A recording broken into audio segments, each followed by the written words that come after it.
नमस्कार साथियों, आइए आज बात करते हैं अनुपशना एक्सपर्ट टॉक के 5वें एपिसोड के मुख्य बिंदुओं के बारे में।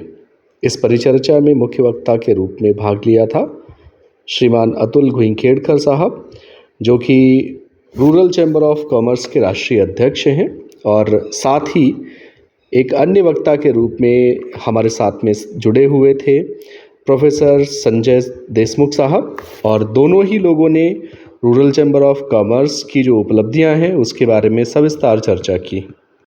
Rural chamber of commerce Maharashtra में, विशेष रूप से नागपुर और अमरावती के आसपास के क्षेत्रों में युवा उद्यमियों को विभिन्न प्रकार की सहायता प्रदान कर रहा है।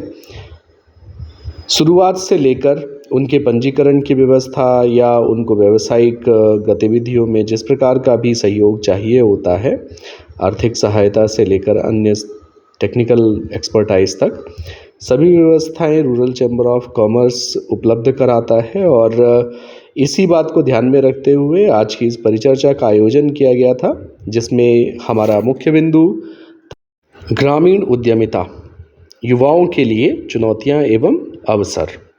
जैसा कि आप देख सकते हैं कि इस परिचर्चा में हमने मुख्य रूप से बात करी थी कि युवा किस प्रकार से लाभान्वित हो सकते हैं, एक दूसरे के साथ जुड़कर किन किन अवसरों का लाभ हासिल कर सकते हैं। अतुल जी ने कहा कि हमारे युवाओं के पास न समय की कोई कमी है, न ऊर्जा की कोई कमी है, किंतु मार्गदर्शन के अभाव में वह समय और ऊर्जा धर्म और राजनीति जैसे अनुत्पादक क्षेत्रों में व्यर्थ चली जाती है। उसके स्थान पर अगर हम युवाओं को सही दिशा दे सकें और उनको प्रेरणा दे सकें कि वो किस प्रकार से अपने उद्यम खड़े कर सकते हैं, तो जो देश में बाकी उद्यमशील समाज हैं उनके समान ही हमारा समाज भी प्रतिष्ठित हो सकता है। उन्होंने कहा कि हमारे युवाओं को यदि हम सही दिशा दें तो उद्यमशीलता के माध्यम से वे अनेकों अवसरों का लाभ उठा सकते हैं। विभिन्न संस्थानों की स्थापना कर, उद्यमों की स्थापना कर, जो हमारे पास उपलब्ध संसाधन है उनका सदुपयोग कर सकते हैं, और न सिर्फ अपने लिए बल्कि अन्य लोगों के लिए भी आजीविका के नए अवसर सृजन कर सकते हैं। अनेकों अवसरों के बारे में बताते हुए उन्होंने जिन मुख्य बिंदुओं पर अपनी बात रखी उसमें supply chain management, inter state trade पर उनका मुख्य ध्यान था। उनका कहना था कि अलग अलग राज्यों में अनेकों कमोडिटीज़ हमारा किसान समाज पैदा करता है, मगर सप्लाई चेन में हमारी भूमिका ना होने के कारण उसका मोटा मुनाफा दूसरे लोगों को मिल जाता है और हमारे किसान भाई जो हैं उस मुनाफे से वंचित रह जाते हैं।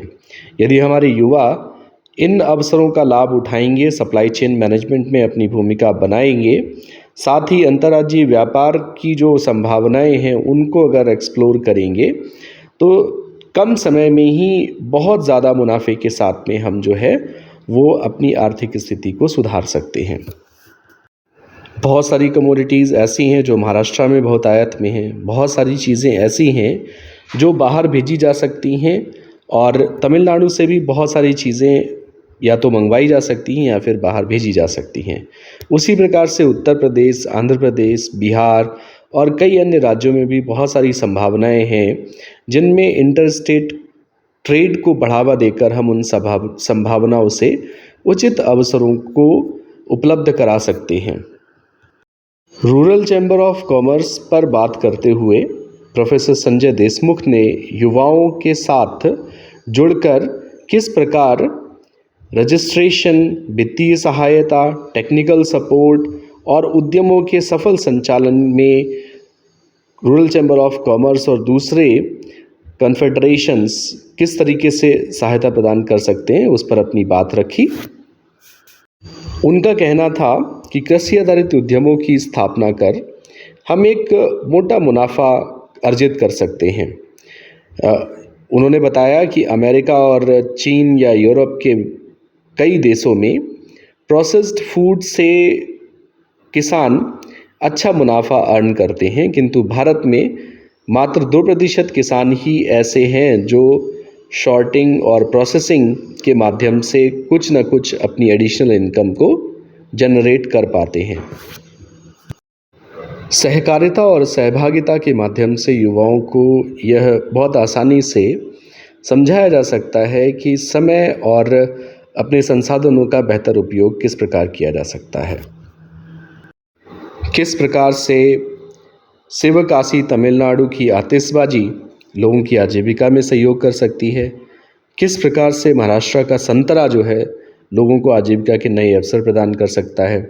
किस प्रकार से विभिन्न क्षेत्रों में उत्पन्न होने वाली हल्दी या दूसरे मसाले लोगों को आर्थिक रूप से सक्षम बना सकते हैं, उनको आत्मनिर्भर बना सकते हैं। प्रोफेसर देशमुख की यह बात गौर करने वाली थी कि अगर हम युवाओं को एक बार आर्थिक लाभ लेने में सहायता प्रदान कर सकते हैं तो वह हम पर विश्वास करने लगते हैं, और एक बार उनका विश्वास अर्जित करने के बाद हम एक ट्रांसफॉर्मेटिव चेन रिएक्शन का हिस्सा बन सकते हैं या उसके गवाह बन सकते हैं, जो पूरे समाज को नई ऊर्जा से भर देने वाला होगा।